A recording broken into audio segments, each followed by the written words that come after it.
Kampu nnungi bukyanga tutandika twakyagingira tuzze tukendeeza ku baana be twayita twayingira abaana 45 naye tusobodde okubeera nti tujja tukendeezaako katuli abaana 3 naye ffenna tuli mu mbeera nnungi ababatendeka n'abaana bennyini twayita talenti nnungi kubeera nti tugyongerako okubeera nti tukulaakulanya ebitone byabwe naffe okulaba nti tunadifendinga ekikopo kino kye twatwala mu 2019 okubeera nti tuddamu era okubeera nga tweteeka bulungi okubeera nti tusobola okubeera nga tukiwangula. I play midfield 10, number 10.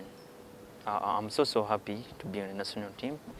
Backwards there, I would say a captain of a Giant under 15. We played CECAFA and we won the trophy. I was the MVP of the tournament here in Nigeria.